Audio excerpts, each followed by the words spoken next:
Muito bem, gente, estamos começando mais um quadro Conte a Sua História aqui do programa Blitz 87 da nossa Rádio Pirabiraba. Estou recebendo hoje aqui dois amigos, né, que fazem parte juntos, é um casal que trabalham juntos, né, que é da Atlas, né, Arquitetura, e a gente vai falar hoje com o Bruno e com a Jennifer. Tudo bem? Tudo bom? Tudo bem, certo.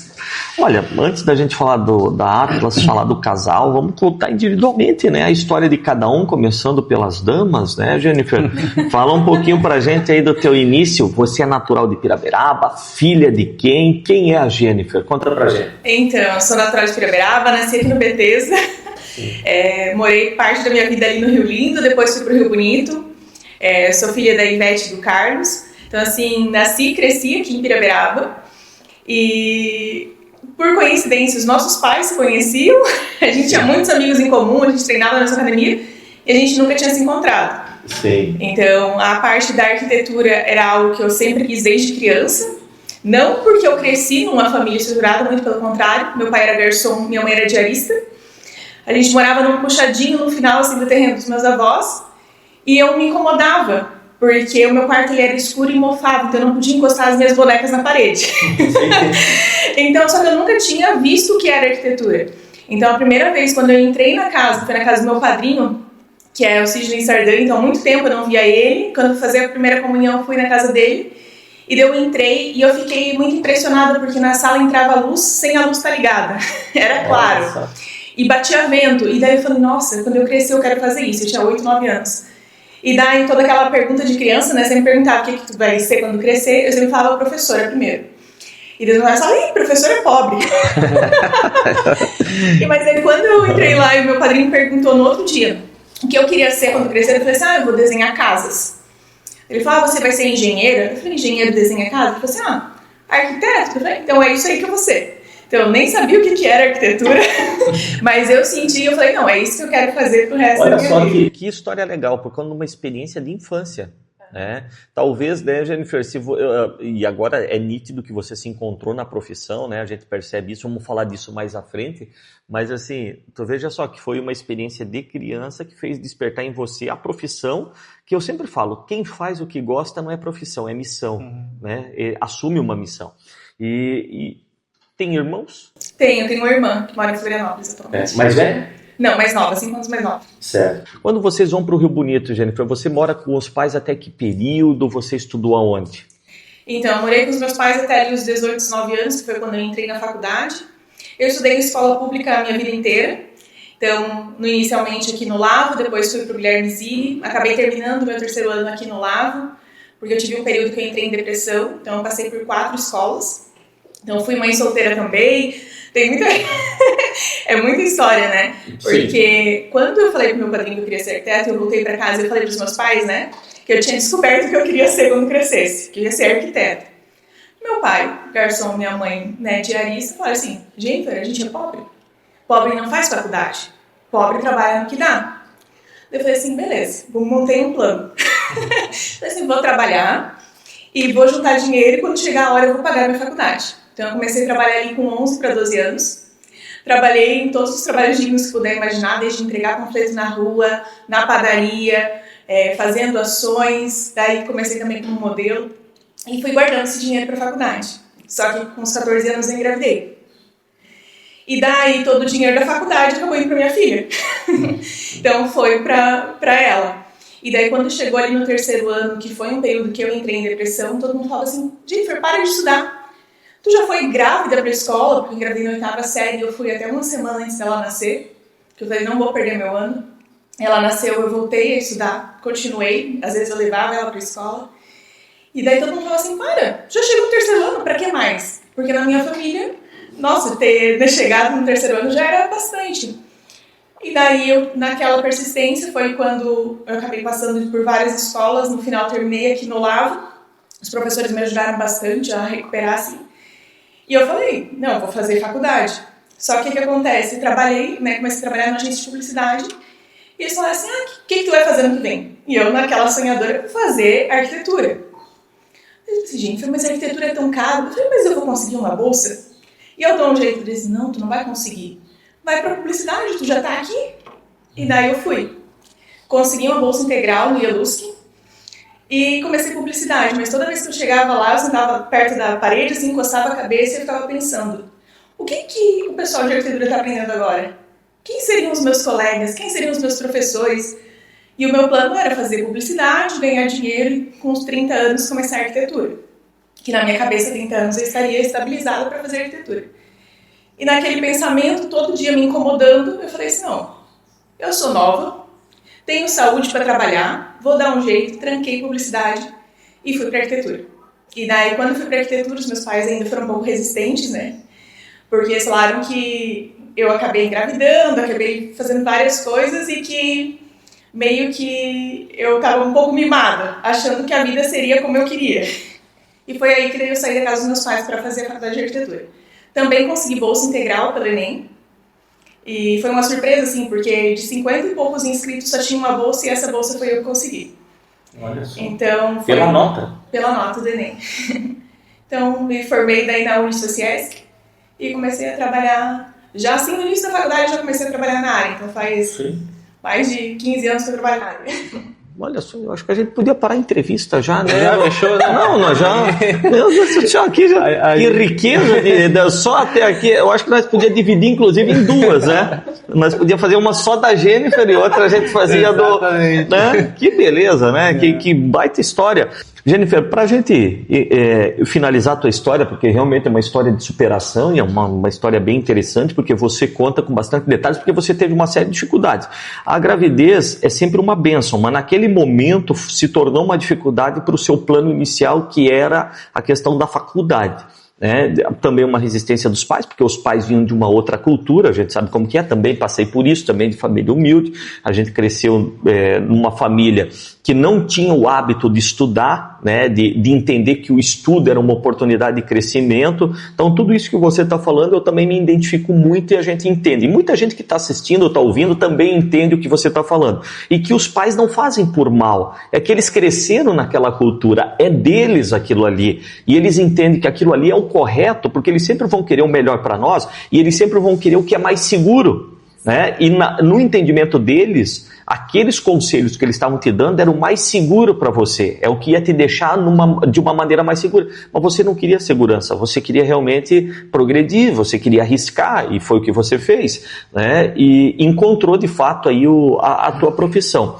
E quando você sai da casa dos pais, a neném tinha quantos anos? Ela tinha 5 anos. Tinha 5 anos. E você, nesse período, você tinha começado a arquitetura daí? Isso, eu tinha começado, estava no primeiro semestre de arquitetura. Tá, mas você sai da casa dos pais e vai pra onde? Eu vou morar daí de aluguel, em Boa Vista. Daí eu fui morar o mais perto possível da faculdade para que eu pudesse... Eu trabalhava na Rua ali das Palmeiras, no escritório de uma construtora, então, para que eu pudesse ir andando trabalhar e andando para a faculdade, eu aluguei algo ali, uma kitnet no meio do caminho, para que eu pudesse economizar em transporte. E a neném? Ela ficou com os meus pais daí. Aqui? No Rio Bonito? Sim. Mas daí vinha todo dia? Eu vinha sempre no final de semana. Eu vinha da sexta e ficava até segunda. E eu sempre falava para ela assim, a mamãe saiu para estudar, então, porque eu tinha que trabalhar e estudar, então era muito complicado se ela fosse comigo, eu ia ter que ficar na creche o dia inteiro, eu ia ter que levar ela junto para a faculdade. E daí eu falei assim, a mamãe saiu de casa para estudar e quando eu terminar a faculdade você vai morar comigo. E assim, era algo que me doía, porque às vezes eu ligando pra ela, conversava com ela, ela falava assim, falta muito pra terminar a tua faculdade? Então foi algo assim que me pegava. Mas como eu tive que fazer esse sacrifício, que foi algo que me doeu muito, porque assim, o meu pai me fez fazer essa escolha. Ou ficar na casa dele e largar a faculdade, ou continuar na faculdade e sair da casa dele. Só que a minha mãe me apoiou em que a minha filha continuasse lá. E eu falei assim, faltava ali 4 anos e meio. Já tinha feito um semestre, né, de arquitetura. Eu falei, 4 anos e meio, 5 anos eles vão passar. Só que daqui 5 anos eu vou ter uma profissão e vou poder dar um futuro melhor para minha filha. Além de eu poder falar para minha filha que ela pode ir atrás dos sonhos dela. Agora, se eu continuar na casa dos meus pais, os 4 anos e meio, 5 anos vão passar igual. E que perspectiva eu vou poder dar para minha filha? E como que eu vou poder falar para minha filha ir atrás dos sonhos dela se eu não fui atrás do meu? Então foi quando eu tomei a decisão mais difícil da minha vida e eu saí da casa dos meus pais para ir morar de aluguel, numa kitnet, e deixei ela. Então eu sempre conversei muito e falei para ela, tanto que quando eu terminei a faculdade, estava no último semestre, eu já tinha conhecido o Bruno, e a gente já estava fazendo plano juntos, ele falou, é importante, manter sempre a palavra, e ela foi morar comigo assim que eu terminei a faculdade. Então, Terminei a faculdade em julho e em agosto ela estava morando comigo. E nesse período ela tinha quantos anos já? Daí ela tinha 8 para 9 anos. Certo. Como é o nome dela? Isabelle. Que está com 18 anos hoje. 18 anos hoje. Que coisa, que história, né? Bruno, vamos embora nós dois, né? Não tem como competir. Não, é difícil, né? Eu sempre falo pra ela que, cara, a tua história merece um livro, uma novela. Acho que eu e o Bruno vamos embora e a Jennifer fica aqui falando sozinha, que vai ser muito mais interessante. Com certeza, com certeza. Ô, Jennifer, e ainda para finalizar a história da Isabelle, né? A Isabelle, ela mantém contato com o pai hoje ainda? Como que é essa relação? Não, ele nunca teve contato com ela praticamente. Sim. Então, assim, no começo eu até cheguei... Então ela teve só você a vida toda, e os avós, no caso, né? Isso. Com a família dele, por mais que morassem no mesmo bairro, assim, eles nunca foram presentes. Bruno, vamos lá. Né? Agora tenta superar, né? Não tem como. Brunão, vamos lá. Filho de quem? A mesma situação, né? Conta um pouquinho da tua história aí. Não, eu também sou nascido aqui em Pirapiraba, nasci, cresci, vivo aqui até hoje, né? Sou filho da Isabel e filho do Filhote. Muitos conhecem meu pai por Filhote ou Dutra, né? Sim. Então, é o filho do Filhote, né? Ficou... Família tradicional, família Leme, né? Isso, sim. Né? Família Leme. Meu avô, né? Seu Antenor Leme, já falecido, veio de São Paulo para cá, para abrir a usina de açúcar aqui em Pirapiraba. Sim. Então, tipo... os mais antigos, assim, o conhecem, né, tipo, bastante. E é isso, então, tipo, meu pai é o Filhote e eu sou filho da Isabel. Sim. E nasci aqui em Pirapiraba e estamos até hoje. Inclusive, o avô, a gente está preparando uma homenagem para o avô, estamos encontrando uma rua para dar o nome aí de uma rua aqui da região para o avô do Bruno, porque, de fato, quando a gente fala que é uma das famílias mais tradicionais, é tradicional, e não é porque está aqui há muitos anos, porque participou, né, Bruno, a tua família participou de eventos históricos de Pirapiraba, como a Fazenda. Sim. Nós estamos falando de uma área de 31 milhões de metros quadrados. Eu descobri a metragem daquele local agora. Sabia que começa no Rio Cubatão e termina em Itapuá. A Fazenda Pirapiraba, que era a usina antigamente. Muita gente veio do Paraná naquele período lá para trabalhar na usina, porque não tinha mão de obra aqui. Sim. E o pai e o avô do Bruno foi um dos que começou, veio para cá justamente para... Exatamente. E trouxe um monte de família de São Paulo para cá, que hoje moram aqui, né? E cresceram aqui em Pirapiraba também. Eu conheço um pouquinho da história da família Leme. E aí, Bruno, você estudou aqui em Pirapiraba? Como que foi? Estudei aqui no Olavo Bilac, no Caixinha de Ouro. Sim. Daí depois fui para Nova Era e depois fui para a faculdade, né? Fiz engenharia de produção na UDESC. Sim. Trabalhei há 15 anos na indústria, na parte de usinagem.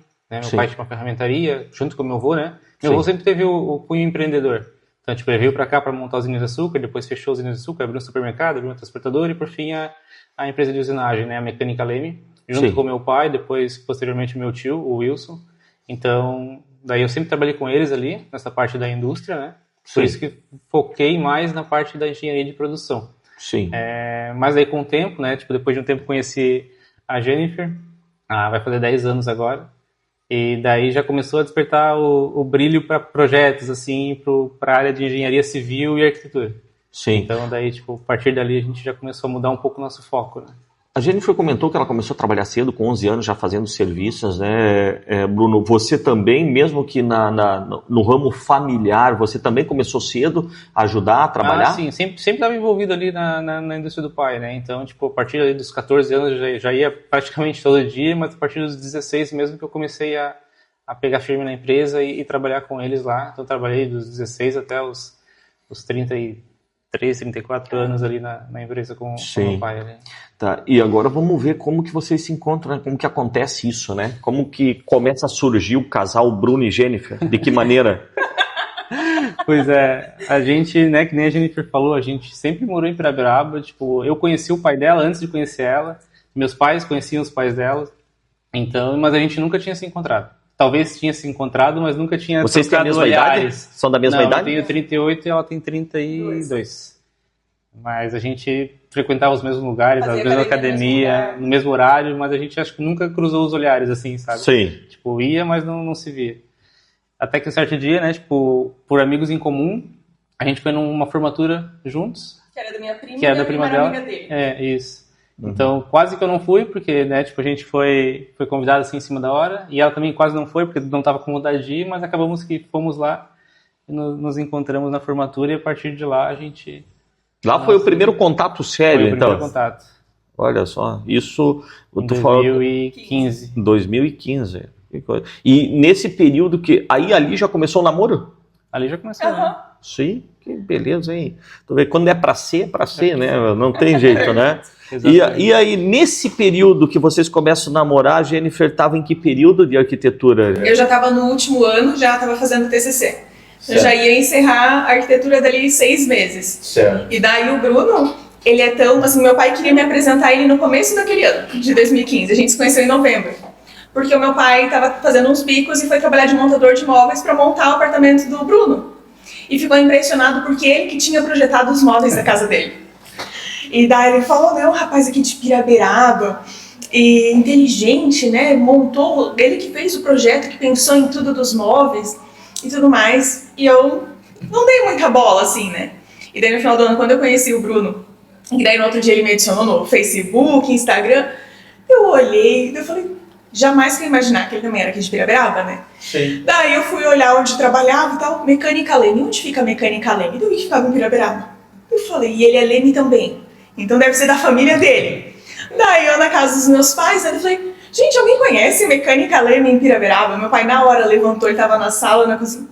Daí ele foi lá, eu conheço, por quê? Eu falei, eu conheci um rapaz que acho que trabalha lá. Ah, tu conheceu o Bruno? Lembra aquele rapaz que foi montar os móveis em janeiro, que eu queria te apresentar? Era o Bruno.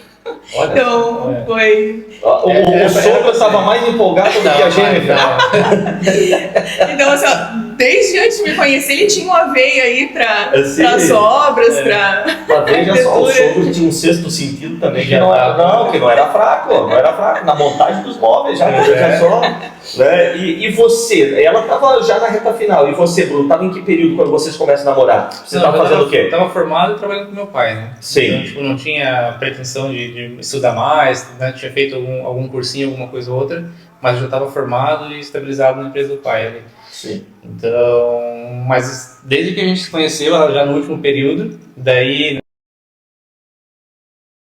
eu comecei a ajudar ela no TCC. Então, tipo assim, no trabalho de conclusão da faculdade, porque eu sempre gostei de projetos, né? Tipo, eu trabalhava mais com projetos, mas na área industrial. Então, tipo, essa parte de projetos, de sistemas e tudo mais, eu já tinha um pouco mais de conhecimento. Foi onde eu comecei a ajudar ela. E acho que foi onde ela se apaixonou, né? Porque viu que eu gostava mais da arquitetura, então... Brincadeira. Mas foi onde a gente já começou a tipo, né? Tipo, ter um olhar, tipo, para a profissão dela, assim, sabe? Sim. Você começou a se interessar pela profissão dela, de fato. Sim. Né? Até porque dá pela história, né? Pela história dos móveis lá atrás, já dava para ver que você já tinha também um gosto por isso, eu sempre gostei de fazer, tipo, de aprender coisas assim, sabe? Então, tipo assim, como é que é feito isso? Como é que é feito aquilo? Eu ia lá, metia a cara, baixava o programa, baixava o software, fazia as coisas que tinha que fazer e tocava, sabe? Sim. E foi muito engraçado que, tipo, quando ela se formou, né, tipo, diante de todas as dificuldades que ela já contou, ela começou a vender roupa, né? Tipo, deu uma fase assim, então, tipo, todos os cunhos empreendedores dela, após se formar ali, né, por questões financeiras, ela começou a vender roupa. Então, ia para São Paulo, comprava roupa, vendia. E isso começou a me incomodar, de certa forma. Porque, tipo, pela história dela, que ela contou aqui pra gente hoje. E tu já tinha conhecimento? Já sabia, já conhecia. Falei pra ela, meu amor, tipo, tua história te levou à arquitetura. Tu se formou em arquiteto. Então, tipo, tu não pode abrir mão de um sonho por questões financeiras. Tu não estava exercendo já no início, Jennifer? Eu estava fazendo alguns trabalhos em paralelo, né? Eu comecei a trabalhar já no começo da faculdade, no escritório. Só que quando a minha filha foi morar comigo, eu precisava de tempo. Então eu não conseguia mais cumprir uma carga horária, eu precisava de flexibilidade, porque ela também teve um problema de saúde muito sério, em que a gente precisou ir para médico, recorrer a tratamentos e tudo mais. Foi bem sério mesmo, então eu precisava ter essa flexibilidade. Eu falei, eu vou ter que fazer alguma coisa para ganhar dinheiro, mas que eu possa estar com ela no hospital, na consulta, e foi onde eu comecei a vender roupa. Então, eu comecei a vender roupa ali, assim que ela foi morar comigo, 2016, até 2020, que foi bem na pandemia, que foi quando o Bruno incomodava muito ele. Eu ficava fazendo em paralelo, porque eu podia pegar poucos projetos, então eu não conseguia ter a disponibilidade que a gente tem hoje, né? Com a seriedade de uma empresa, com o compromisso de uma empresa, e me incomodava muito ele. E daí, em 2020, ele chegou e me falou que ele precisava conversar comigo. Eu lembro que era um sábado que eu ia trabalhar, vendendo roupa, né? E daí eu fui, daí ele falou assim, não, vou fazer o jantar e a gente vai conversar. E eu, Eu falei, não, eu preciso tomar banho, mas tu já vai me falar já o que tu quer, né? E daí ele falou assim, olha, eu acho que tu tem que parar com isso e investir no teu sonho. Porque tu ama arquitetura, foi pra isso que tu estudou. E daí eu falei, tá, mas como? Porque abrir uma empresa custa. Reformar um ambiente, né, contratar pessoas tem um custo. E a gente ia casar em 2020. Então, o nosso dinheiro do casamento estava lá reservado. Ele falou assim, vamos pegar o dinheiro do casamento e vamos abrir o escritório dos teus sonhos. Porque quando eu estava na faculdade, eu li um livro que se chama Revolta de Atlas. E nesse livro conta a história de empreendedores que são muito bons no que fazem, que buscam excelência, não trabalham só por trabalhar. E eu fiquei apaixonada naquele livro, porque até então eu vinha de uma outra visão de trabalho como sacrifício. E lá não, mostrava pessoas apaixonadas, que faziam uma diferença no mundo. E eu falei, nossa, quando eu tiver um escritório, eu quero que seja assim, pessoas apaixonadas pelo que fazem e trabalhem nele. E que tenham esse prazer em trabalhar e que busquem a excelência. E daí naquela época eu falei, beleza, se um dia eu tiver um escritório, vai ser Atlas Arquitetura. Daí na faculdade ainda eu criei o login no Instagram, no Facebook, para ter o @Atlas Arquitetura. Pra garantir o nome. Mas era algo muito pro futuro. E daí em 2020 o Bruno chega e fala, não, tu tem que largar tudo e investir no teu sonho. E eu falei, mas o meu sonho é o Atlas. Como que eu vou abrir o Atlas agora? E daí ele falou, não, a gente pega o dinheiro do casamento. Já que a gente vai ter que adiar o casamento por causa da pandemia, e a gente abre o Atlas.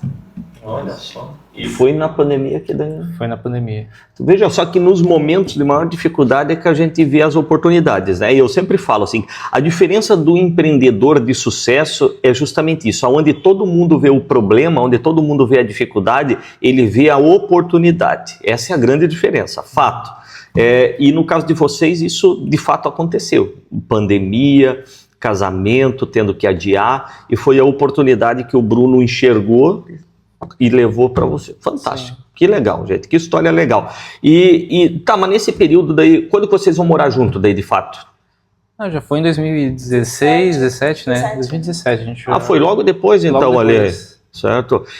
Veja só, tem uma situação aqui que de fato, a gente percebe, né, gente, eu acho que você deve, eu imagino que você vai concordar comigo, né? Você era mãe solteira, uma menina de quantos anos? Que estava nessa época? Nessa época era 8, 9 anos. 8, 9 anos. O Bruno, um jovem, formado e tal.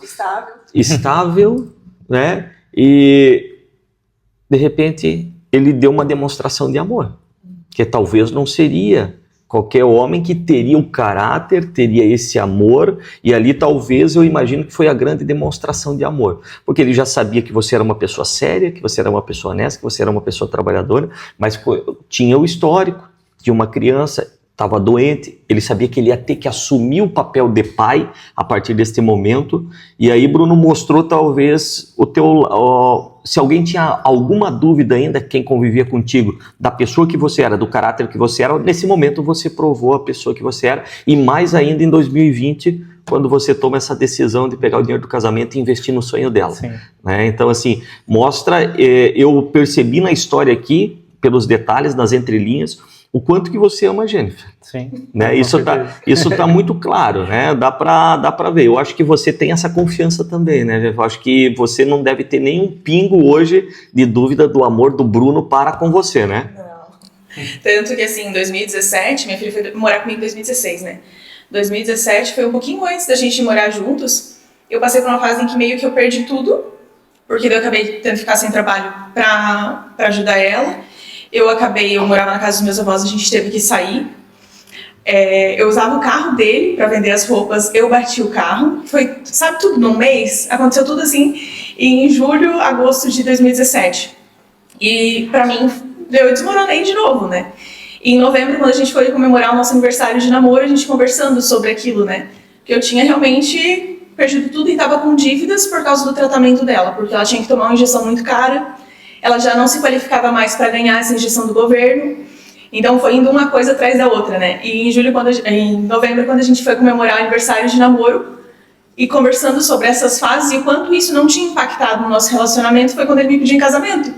Eu falei, nossa, eu tô na minha pior fase. Eu tô na minha pior fase e eu sou pedida em casamento. Então logo depois a gente foi morar juntos e E foi assim, ali eu já tive a certeza, assim, do homem que eu tinha do meu lado. Que coisa. Vamos preparar um filme, Guilherme. Assim, eu estou impressionado aqui, eu estou impactado, eu diria, né? Vamos achar uma produtora, né? Eu acho que isso daqui é muito pouco, né? Vamos achar nós precisamos gravar este filme, né? Fantástico. E aí as coisas começam a andar. Eu imagino que o escritório no começo sempre com muita dificuldade, ainda mais pandemia, abrir um negócio na pandemia, coisa para louco, né? É só maluco que vai. Que na situação econômica que a gente vivia, tu tinha que ter muita confiança realmente e muita resiliência. E vocês mostraram que tem isso de fato e abriram o negócio da pandemia. Como que foi o início? Então, no início, até a gente decidiu em setembro, né? Eu daí buscando muito a resposta em Deus, porque por mais que o Bruno continuasse afirmando, ele estava acho que desde julho, agosto falando para eu fazer isso, eu pedindo direcionamento para Deus, pedindo direcionamento. Até que eu recebo uma resposta de Deus, que era para eu largar tudo o que eu estava segurando em minhas mãos, porque eu tinha que estar com as mãos livres para receber o que ele estava para me dar. E daí eu falei, e que Nossa Senhora Aparecida estava intercedendo pelo que eu tinha pedido para ela. E a gente tinha ido no ano anterior lá e eu tinha pedido pelo escritório lá. Sim. E daí eu falei, então eu vou realmente parar tudo, decidi em setembro, e a gente vai inaugurar em novembro o Atlas. E daí a gente começou a reformar. Então, assim, tudo que a gente fez aqui foi nós dois.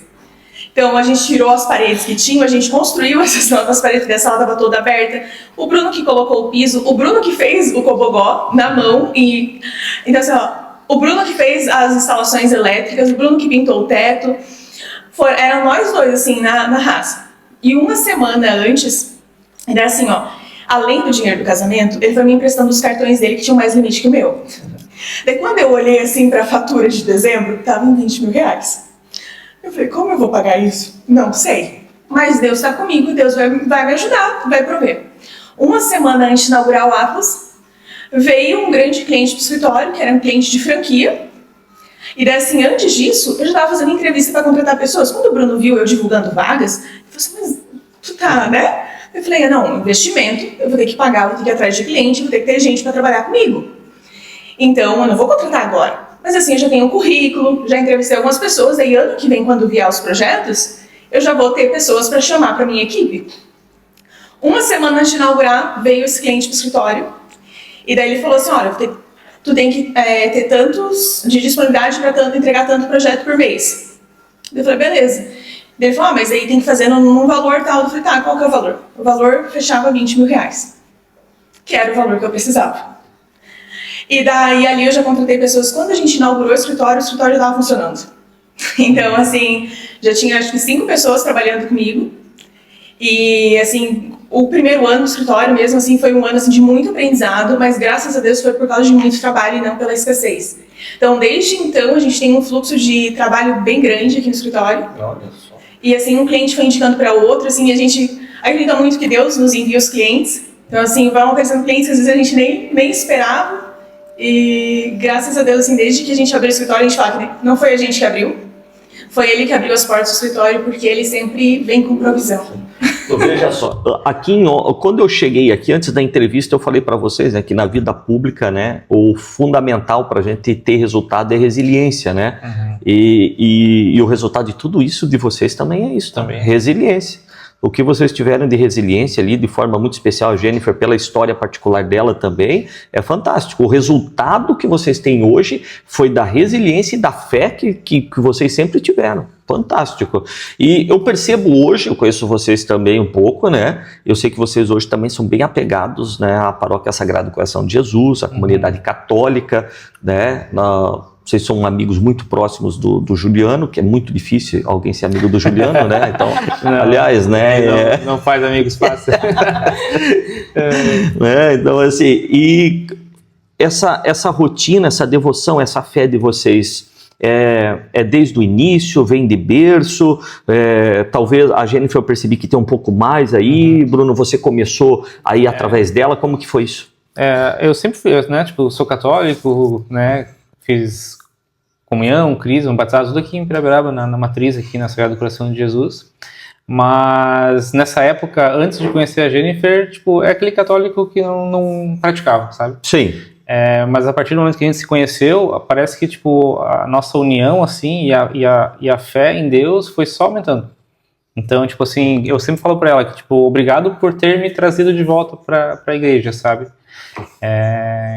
Então, tipo, acho que desde o começo, né, tipo, a gente sempre se completou. Tipo, ela fala mais, eu falo menos, ela é mais descontraída, eu sou mais retraído, então, tipo, e assim a gente vai se completando. E essa parte da religião, acho que foi ela que acabou me trazendo de volta pra igreja, e eu sou muito grato, né, sempre falo, tipo, obrigado por me trazer de volta, assim, pra parte da igreja, da fé. Sim. Que hoje, né, tipo, hoje a gente lidera o grupo de jovens aqui na Matriz, aqui em Pirabiraba. Então também o convite veio numa época que a gente estava num momento muito difícil, né, mas a gente estava, ela sempre fala que tipo, a gente dizia sim para tantas coisas, e daí veio um convite, né, tipo, de Deus para nós, como é que a gente vai dizer não para ele? Então quando a gente veio o nosso convite para assumir o grupo de jovens, a gente aceitou, assumiu, a gente está uns 2 anos já à frente do grupo de jovens aqui da Matriz. Sim. E estamos seguindo nessa caminhada cristã. Que legal, gente. Vamos lá, para finalizar, agora a Jennifer está com um presente aí agora, né, Jennifer? Sim. E agora eu acho que é para coroar toda essa história de vocês dois, né? Primeiro uma história individual, depois a história de casal, todas essas dificuldades que vocês contaram, e agora tá vindo um bebê. É isso, Jennifer? Isso, a Luísa. A Luísa, né? Quantos meses? 7 meses. Tudo certo? Tudo certo, graças a Deus. Que bom. E é isso, gente. Então a gente deseja aí muita saúde, sucesso, prosperidade para vocês, né? E eu fiquei muito feliz de contar a história de vocês aqui, mesmo que de forma resumida, mas assim com uma riqueza de detalhes, de superação, de resiliência, que eu acho que vai motivar muita gente, tá bom? Obrigado. Imagina, obrigado a você, obrigado por ter vindo aqui. É isso daí, gente. Voltamos numa próxima oportunidade contando uma outra história.